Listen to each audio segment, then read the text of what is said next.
स्तुती करूया की पुन्हा एकदा देवाने आम्हा सर्वांना या ठिकाणी एकत्र केलं, त्याच्या उपस्थितीमध्ये, त्याच्या सानिध्यामध्ये.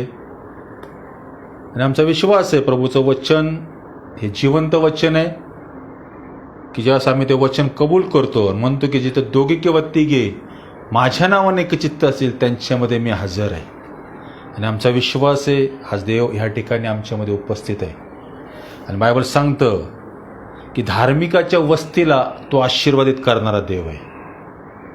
आणि तुम्ही आणि मी प्रभू की येशू ख्रिस्तावर विश्वास ठेवणार आहोत, त्याचा वचनावर विश्वास आहे आमचा.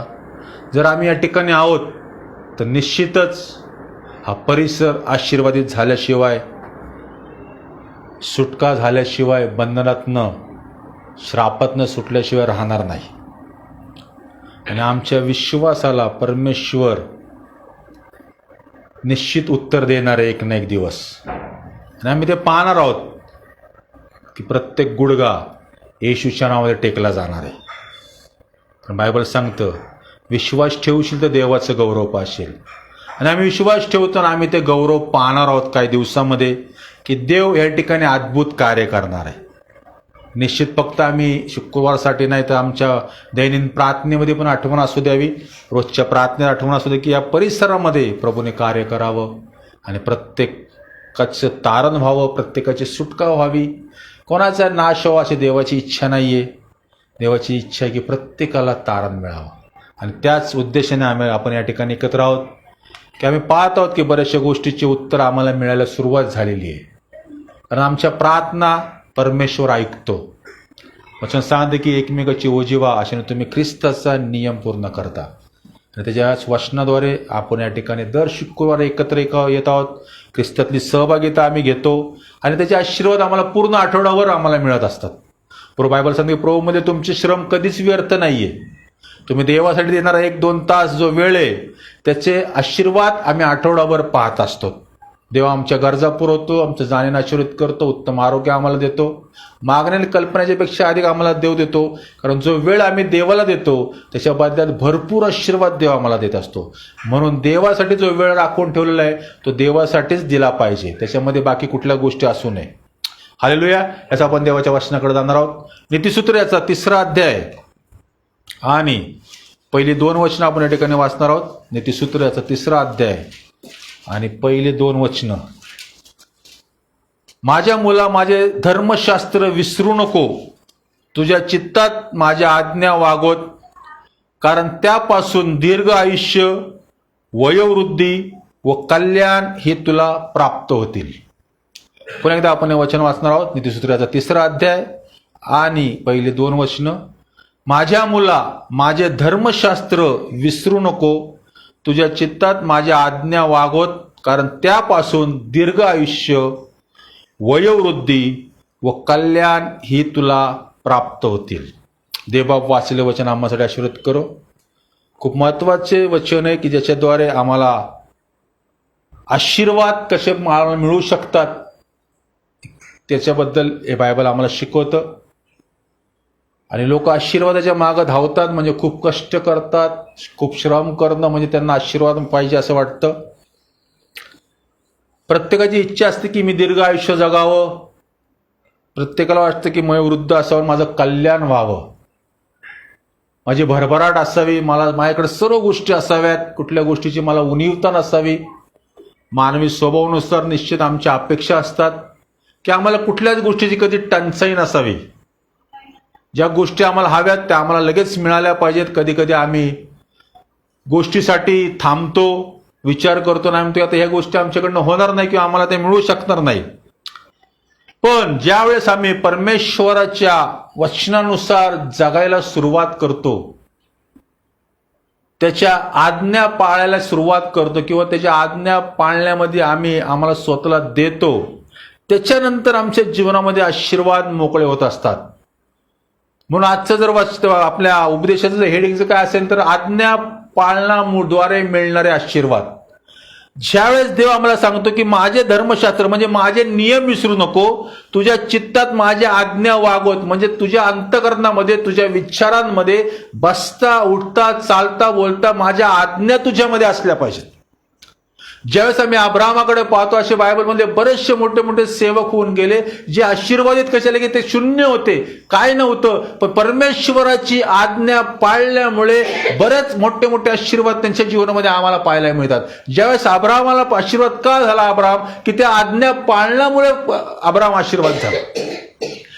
उत्पत्तीच्या पुस्तकाचा 12वा अध्याय आणि या ठिकाणी आम्हाला पाहायला मिळतं की पहिलं वचन काय सांगतं. या ठिकाणी तिथं असं म्हटलेलं आहे की परमेश्वर त्याला म्हणतो की अब्रामा, परमेश्वराने अब्रामास सांगितले, तू आपला देश, आपले नातेवाईक व आपल्या बापाचे घर सोडून मी दाखवीन त्या देशात जा. आणि 4थं वचन सांगतं की परमेश्वराच्या आज्ञेप्रमाणे अब्राम निघून गेला. आज्ञा पाळण्यामध्ये खूप आशीर्वाद आहे. जेव्हा आम्ही आज्ञा पाळतो, परमेश्वर जे आम्हाला करायला सांगतो, परमेश्वर आज कधीच पवित्र आत्म्याचं तुम्हाला सुचवत असेल की आज तुम्ही तासभर प्रार्थना करा, तुम्ही त्या ठिकाणी प्रार्थनेला बसलं पाहिजे. परमेश्वर आज तुम्हाला सांगतं की आज तुम्ही उपवास करा, तुम्ही उपवास केला पाहिजे. परमेश्वर आम्हाला सांगत असतो, पण बायबल सांगते ज्याला कान आहे तो ऐको. आमचं आत्मिक कान नेहमी उघडे पाहिजेत. बायबलमध्ये या ठिकाणी आशीर्वादित जर आम्ही पाहिले की अब्राम का आशीर्वाद झाला, तर अब्रामाने परमेश्वर दिली आज्ञा ती पाळली. त्या ठिकाणी असं म्हणले की परमेश्वरने अब्राम सांगितले, तू आपला देश, आपले नातेवाईक व आपल्या बापाचे घर सोडून मी दाखवीन त्या देशात जा. परमेश्वराच्या आज्ञेप्रमाणे अब्राम निघून गेला.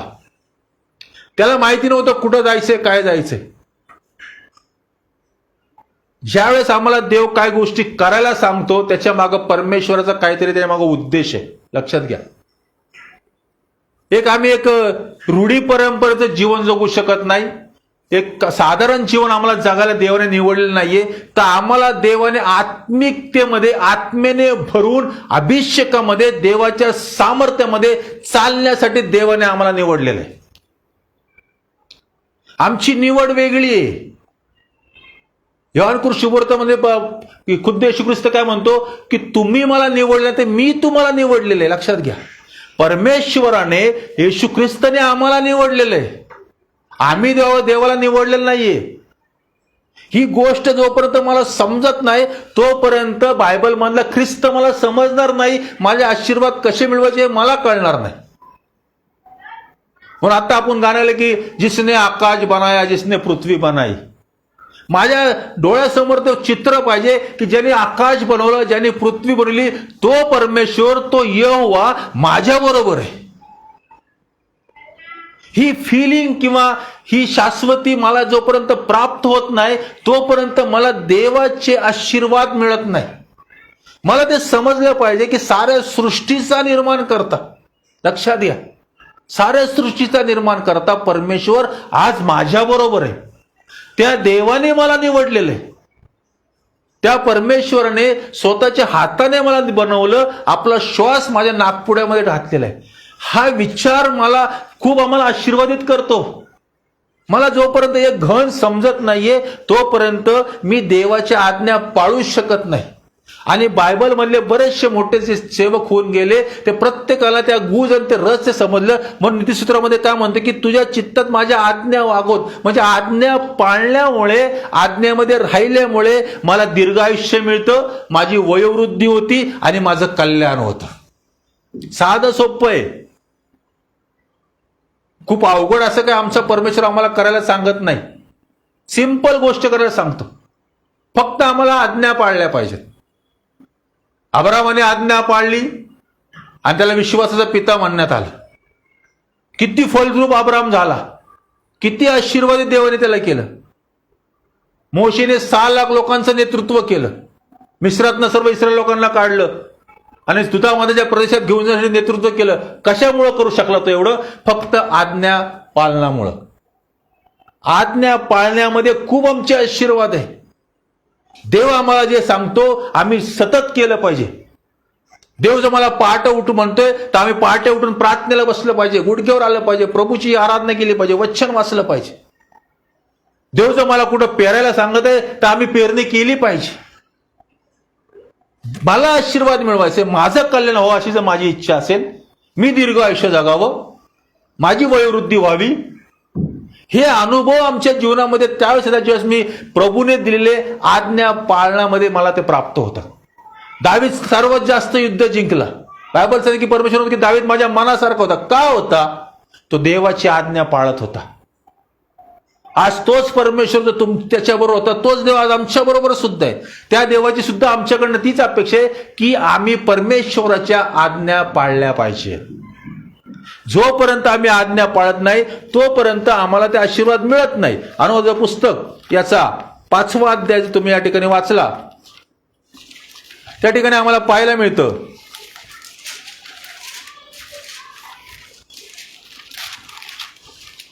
अनुवाद 5:32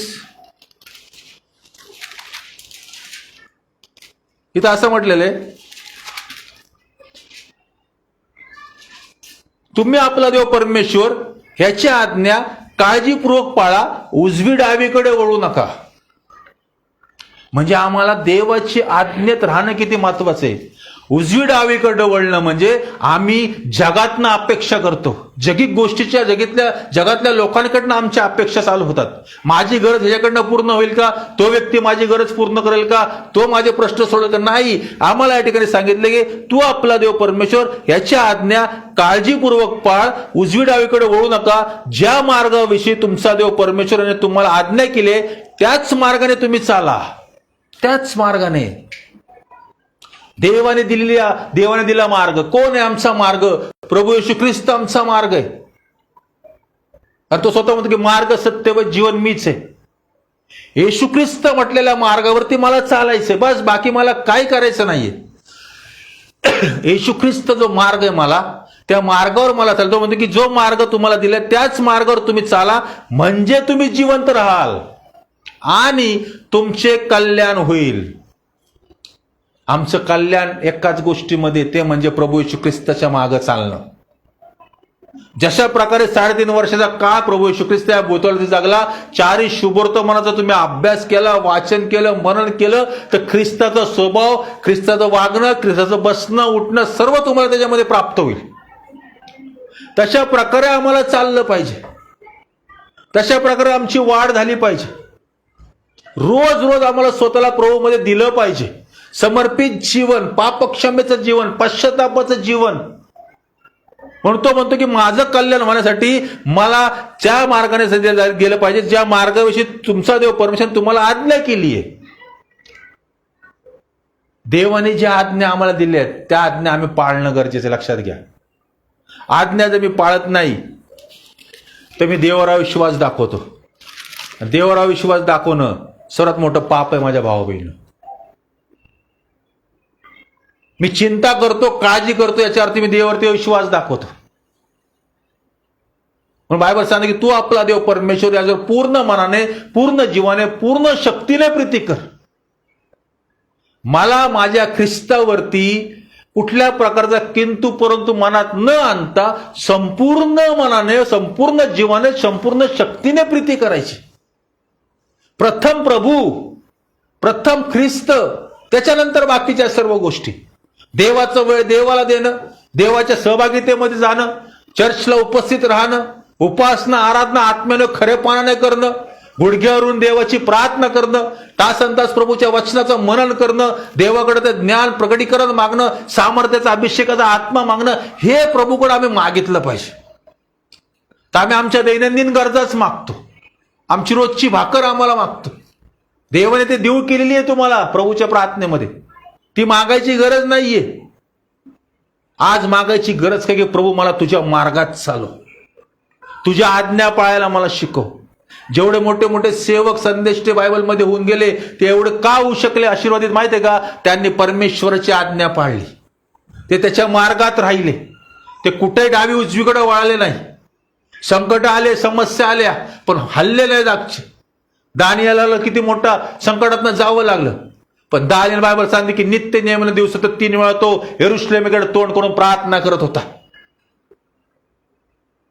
त्या प्रार्थनेद्वारे, त्या विश्वासाद्वारे त्याला त्या सिंहाच्या गुहेमध्ये टाकण्यामध्ये आलं.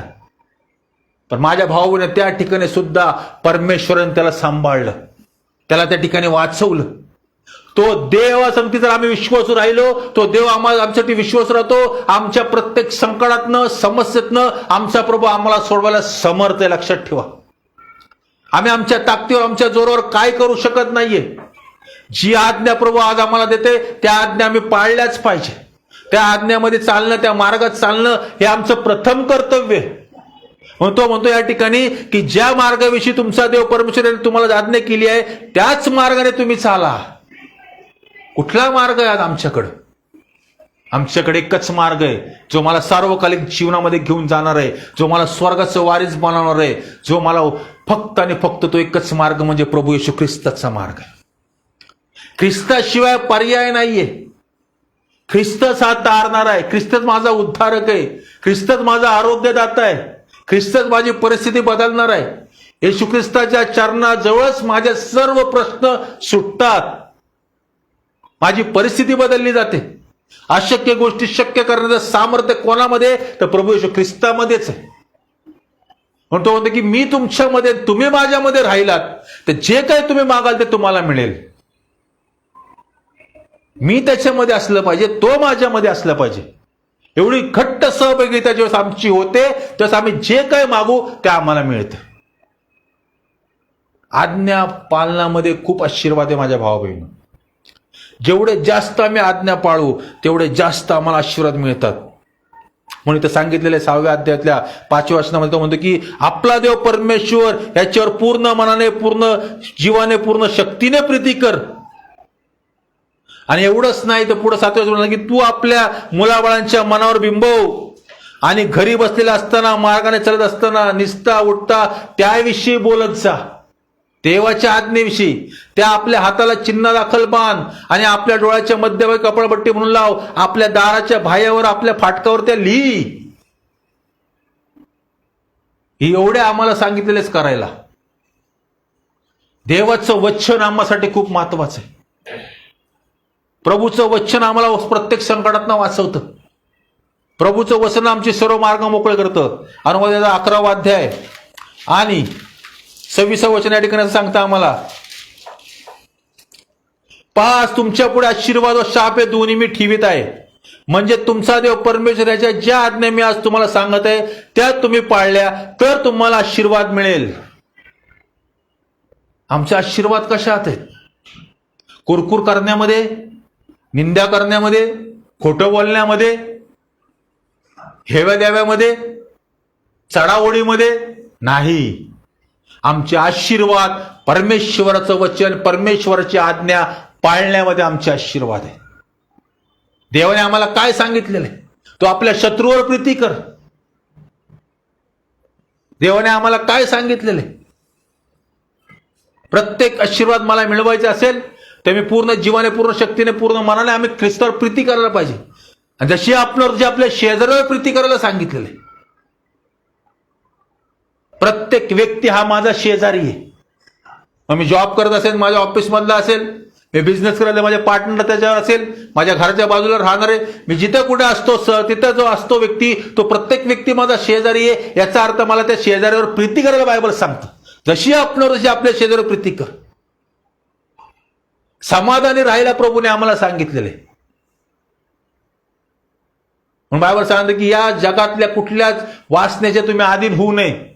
या जगात कुठल्या वासना? डोळ्याची वासना आहे, संसाराची पुषारकी आहे, देहाची वासना आहे. हे देवापासून नाही, हे जगापासून आहे. ह्याच्यामध्ये आम्हाला अडकून पडता येत नाही. आम्हाला अडकून पडू शकत नाही आम्ही, कारण देवाने आम्हाला निवडलेलं आहे. देवाने आम्हाला वेगळं केलं. तो म्हणतो आज तुमच्या पुढे आशीर्वाद व शाप हे दोन्ही मी ठेवत आहे. म्हणजे तुमचा देव परमेश्वराच्या ज्या आज्ञा मी आज तुम्हाला सांगत आहे त्या तुम्ही पाळल्या तर तुम्हाला आशीर्वाद मिळेल. आशीर्वाद सहज मिळत नाही. आम्हाला सॅक्रिफाईस करावं लागतं. गेल्याच आठवड्यात आपण जिभेविषयी पाहिलं. ही जीभ छोटासा अवयव आमच्या शरीरामध्ये, पण खूप मोठी आग लावणारी आहे. माझ्या जिभेवर माझा ताबा असला पाहिजे. माझ्या मुखावर माझा ताबा असला पाहिजे. माझ्या वागण्यावर माझा ताबा असला पाहिजे. एक समर्पित जीवन परमेश्वर आमच्याकडून अपेक्षितो. एक पवित्र जीवन. तो म्हणतो की जसा मी पवित्र आहे तसं तुम्ही पवित्र असावं. एक पावित्र्याने युक्त भरलेलं आमचं जीवन असलं पाहिजे. इस्रायल लोकांचा रानामध्ये नाश का झाला माहितीये का? त्याने देवाच्या आज्ञा मोडल्या. देवाच्या आज्ञा मोडण्याला आशीर्वाद मिळत नाही. तो तुमच्या सर्व गरजा पुरवेल, तो तुम्हाला सर्व दैनंदिन गरजा देईल तुमच्या.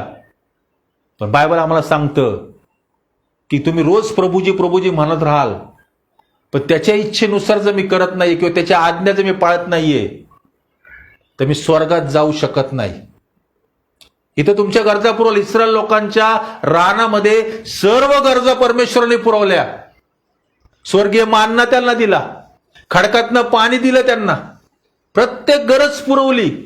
पण शेवटी त्यांच्या कुरकुरीमुळे, त्यांच्या अविश्वासामुळे, आज्ञा मोडल्यामुळे परमेश्वराने त्यांचा रानामध्ये नाश केला. देव आम्हाला पुरवल सर्व. आम्ही देवाला प्रश्न करतो कधी, का रे देव आमच्या जीवनात असं का, आमचे प्रश्न सुटत नाहीये, आमच्या अडचणींना आम्ही बाहेर पडत नाहीये, मलाच त्रास का, मलाच प्रश्न का, मलाच आजार का. हा का आम्ही परमेश्वराला करू शकत नाही. ते करणं म्हणजे आमच्या देवावर आम्ही विश्वास दाखवतो. देव त्यातनं तुम्हाला सोडवेल, तुमचे प्रश्न सुटतील, तुमचे रोग आजार बरे होतील. पण जो खरा आशीर्वाद तो द्यायचा आहे तो आशीर्वाद आम्हाला मिळणार नाही. इस्रायल लोकांना सर्व काही परमेश्वर रानामध्ये पुरवलं, त्यांच्यासाठी त्यांनी समुद्र दुभागला. पण शेवटी त्यांच्या अविश्वासामुळं, आज्ञा मोडण्यामुळं त्यांच्या रानामध्ये नाश झालेला आहे. ते त्या दुधामध्याच्या प्रदेशात जाऊ शकले नाही, त्या आशीर्वादाच्या देशामध्ये ते जाऊ शकले नाहीत. का तर ते आज्ञा मोडल्या त्यांनी.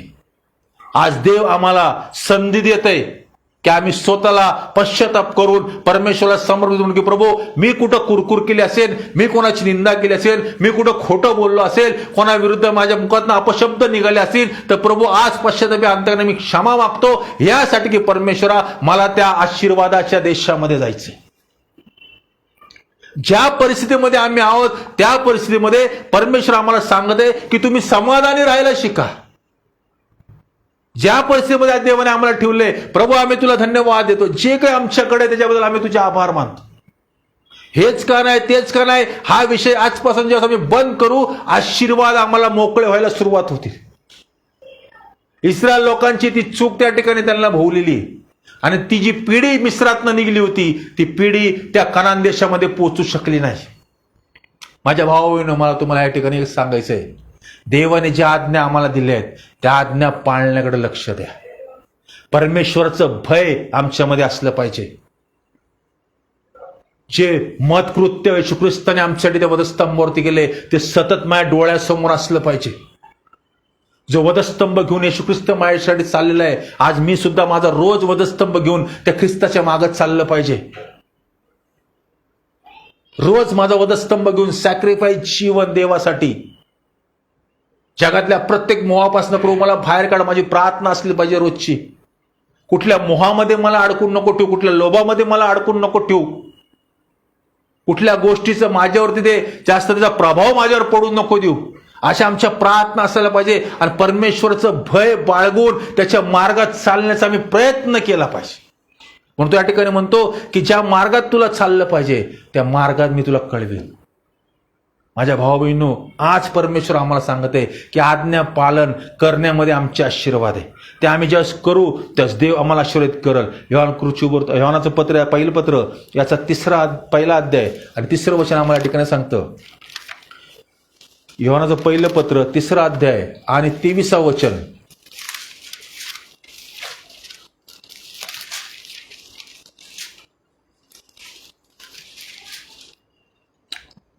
त्याची आज्ञा ही आहे की त्याचा पुत्र येशू ख्रिस्त याच्या नावावर आपण विश्वास ठेवा आणि त्याने आपल्याला आज्ञा दिल्याप्रमाणे आपण एकमेकावर प्रीती करावी.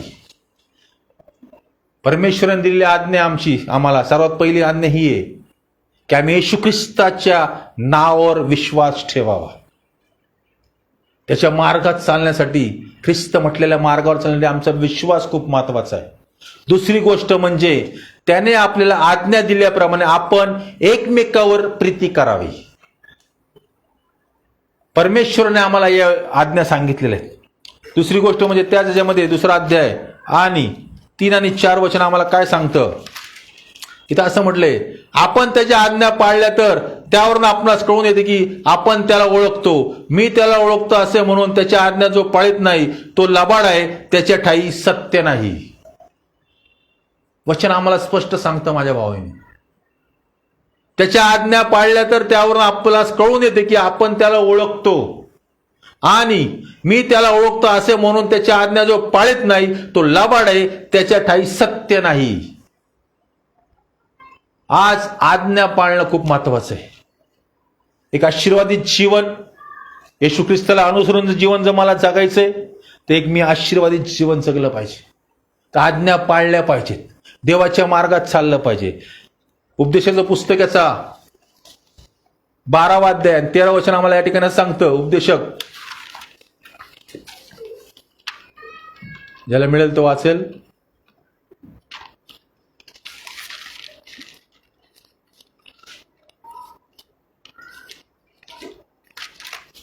उपदेशाचं पुस्तक याचा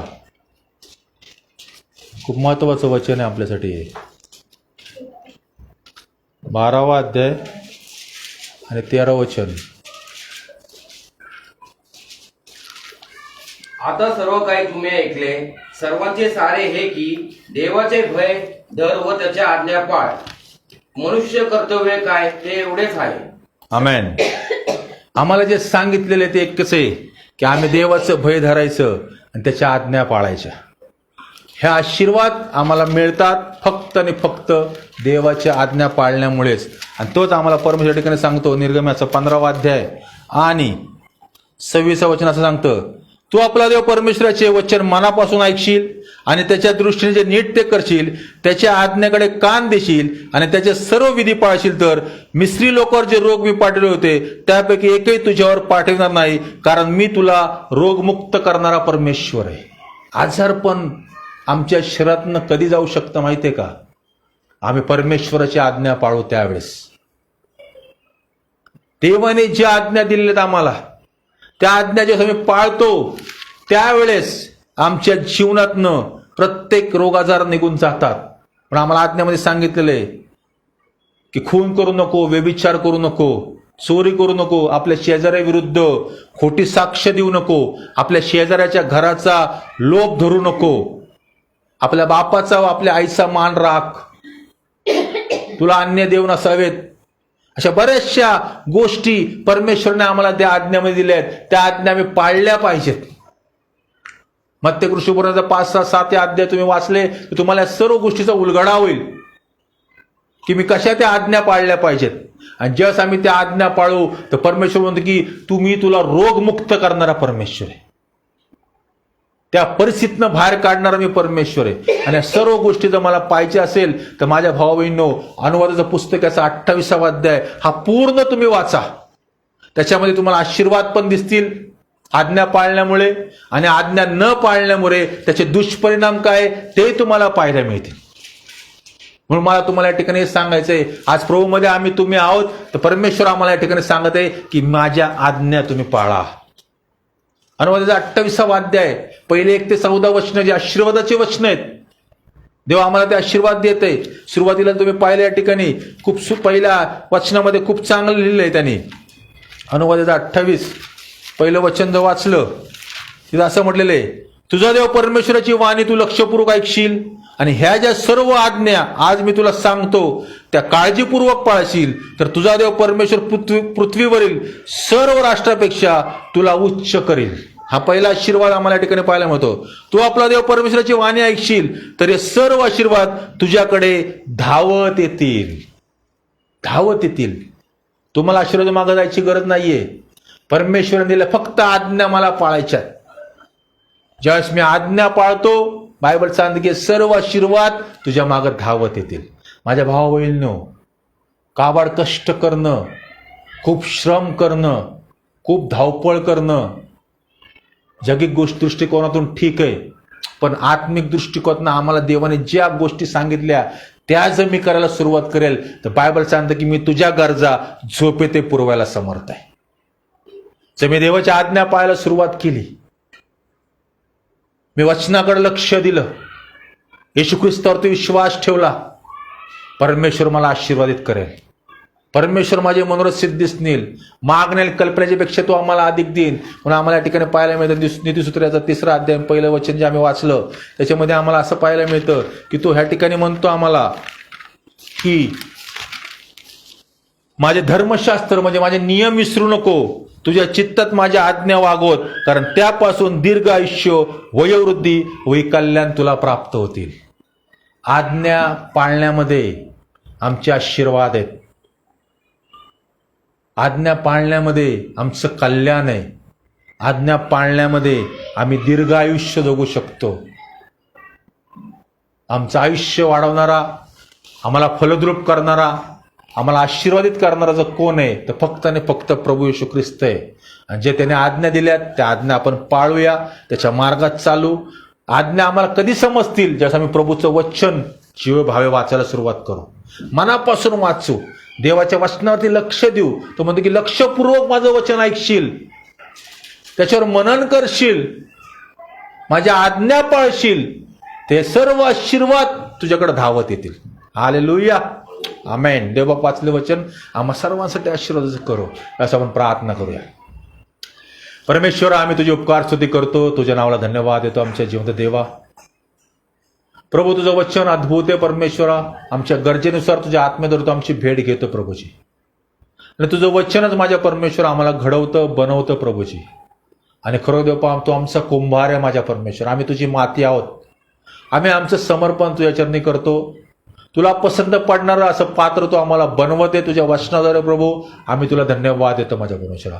स्वर्गीय बापा, हे जे तुझं पवित्र वचन तुझ्या पवित्र आत्म्याद्वारे आमच्यापर्यंत आलंय माझ्या देवा, हे वचन तू आम्हा सर्वांसाठी आशीर्वाद कर. जे ऑनलाईन पाहत आहेत, पाहणार त्या सर्वांसाठी आशीर्वाद कर माझ्या परमेश्वरा. स्वर्गीय पिता, इथं बसल्या प्रत्येक माझ्या भाऊ बहिणीला मी तुझ्या हाती देतो. त्यांचे कुटुंब, त्यांचे बिझनेस, त्यांचे जॉब परमेश्वरा आजपासून तू आशीर्वादित कर, फलद्रूप कर येशूच्या नावाने परमेश्वरा. त्यांचं जाणं वयने तू आशीर्वाद कर देपा. त्यांच्या प्रत्येक गरजा आपल्या स्वर्गीय भांडारातनं पुरव प्रभूजी. आकाश कापड उघडली जाऊन दे माझ्या परमेश्वरा. आणि पूर्ण आशीर्वाद त्यांना तू दे अशी प्रार्थना करतो. तुझ्या वचनाला त्यांनी प्रथम स्थान द्यावा. ख्रिस्त म्हटलेल्या मार्गामध्ये परमेश्वरा चालण्यासाठी लागणारी पवित्र आत्म्याची कृपा आहे प्रत्येक माझ्या भाऊ बहिणीला पुरव माझ्या परमेश्वरा. आणि देवापासून मी तुझ्या मार्गात चालू माझ्या परमेश्वरा. परमेश्वरा, आम्ही त्या हंगामी फळ देणारे असतात माझ्या परमेश्वरा. सतत सतत प्रभूजी आम्ही फळ देणारे असणार आहोत माझ्या परमेश्वरा. कारण देवा, तुझ्या मार्गामध्ये प्रभूजी आमचे आशीर्वाद आहे माझ्या परमेश्वरा. तुझ्या वचनामध्ये आमचे आशीर्वाद आहे पा. तुझ्या आज्ञा पाळण्यामध्ये प्रभू आमचे आशीर्वाद आहे प्रभूजी. आज ती पवित्र आत्म्याची कृपा तो आम्हा सर्वांना पुरव माझ्या देवा. इथं प्रत्येक माझ्या भाऊ बहिणीला ऑनलाईन पाहते त्या सर्वांना प्रभू येशू ख्रिस्ताच्या नावाने प्रभू आज मी आशीर्वादित करतो पा. आत्मिक आशीर्वाद, आर्थिक आशीर्वाद, आरोग्याचे आशीर्वाद, कौटुंबिक आशीर्वाद येशूच्या नावात मी प्रत्येकाच्या जीवनामध्ये मोकळे करतो. मी तुझे आभार मानतो माझ्या स्वर्गीय पित्या की तू नेहमीच माझी प्रार्थना ऐकतो. येशू ख्रिस्त आमचा तारणारा याच्या नावाने मागतो, म्हणून तो ऐक पित्या. आमेन.